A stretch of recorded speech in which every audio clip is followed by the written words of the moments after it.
الحمدللہ والصلاة والسلام علی رسول اللہ اعوذ باللہ من الشیطان الرجیم بسم اللہ الرحمن الرحیم ولا جناح علیکم فیما عرضتم به من خطبة النساء او اکننتم فی انفسکم علم اللہ انکم ستذکرونہن ولکن لا تواعدوہن سرا وَلَكِنْ لَا تُوَاعِدُوهُنَّ سِرًّا إِلَّا أَن تَقُولُوا قَوْلًا مَعْرُوفًا۔ پچھلی آیات میں نے آپ کو بتایا تھا دو رجی طلاقوں کے بارے میں، ٹھیک ہے؟ الطلاق مرتان، پہلے دو رجی طلاقیں ہیں جن کے بعد خامد اپنی بیوی سے رجوع کر سکتا ہے۔ اگر عدت گزر جائے تو تجدید نکاح ہوگا۔ دو طلاقیں دی، پہلی عدت گزر گئی، عدت کے اندر وہ اپنی بیوی سے رجوع ویسے ہی کر سکتا ہے، اس پہ کوئی کفارہ کچھ نہیں ہے، صرف یہی کہے گا کہ میں نے تجھے طلاق دی تھی، میں اپنے الفاظ واپس لیتا ہوں۔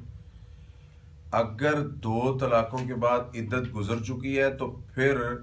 میں نے آپ کو بتایا تھا کہ نیا نکاح ہوگا اسی بیوی کے ساتھ، شرط کہ 3 طلاقیں نہ ہوئی ہوں، 2 رجی طلاقیں ہوئی ہوں، ٹھیک ہے؟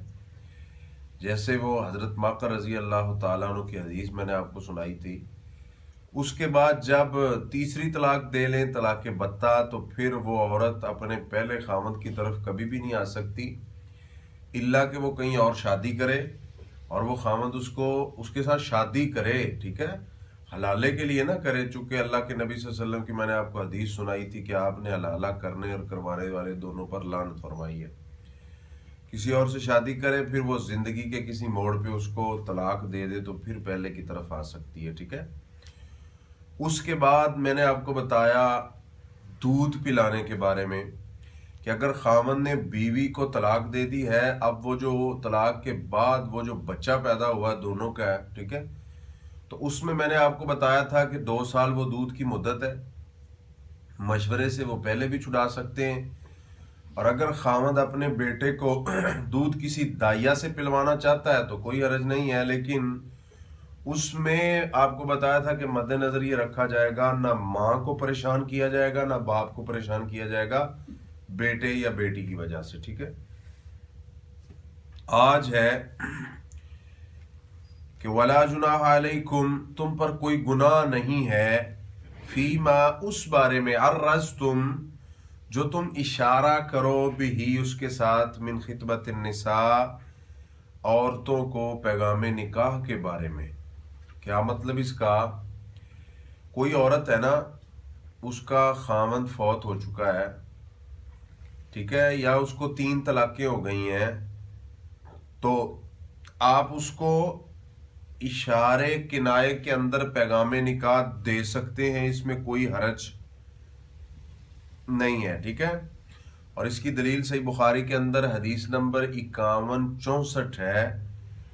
کہ اللہ کے نبی صلی اللہ علیہ وسلم کے صحابی عبداللہ بن عباس رضی اللہ تعالیٰ عنہ بیان کرتے ہیں کہ فیما عرضتم به من خطبۃ النساء سے مراد یہ ہے کہ کوئی شخص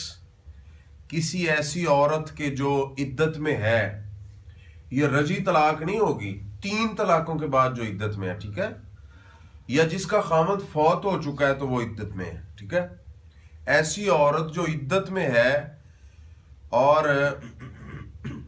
وہ اس کا شادی کرنے کا پروگرام ہے، تو بندہ اسے اشارتاً کہہ سکتا ہے کہ میرا ذہن ہے شادی کرنے کے بارے میں، پیغام نکاح دے سکتا ہے۔ کیسے؟ اشارہ کیا مطلب؟ کہ کسی پیغام رسا کو بھیج دے گا کسی بندے کو، یا فون کے ذریعے اسے کہے گا کہ میں اس تلاش میں ہوں کہ مجھے کوئی اللہ کی نیک بندی مل جائے اور میں کسی عورت سے نکاح کر لوں، ٹھیک ہے؟ یہ اشارہ ہے نا۔ اب اسے پتا ہے وہ عدت گزار رہی ہے، اسے پتا چل جائے گا کہ فلاں فلاں آدمی اس سوچ میں ہے، تو جب وہ دیکھے گی کہ ان میں سے جو اس کو اچھا لگے گا اس کے ساتھ وہ کر لے گی۔ لیکن آپ یہ کیا ہے؟ الرز کا مطلب اشارہ کرنا ہے، یہ نہیں کہ آپ اسے کہیں کہ میرے ساتھ چل شادی کر، ابھی تو وہ عدت کے اندر ہے، آپ اسے اشارہ کریں گے، عدت کے فوراً بعد پھر وہ کچھ نہ کچھ آپ کو بتا دے گی، اگر اس کا ذہن ہوا، اگر نہیں ہے تو فبیا۔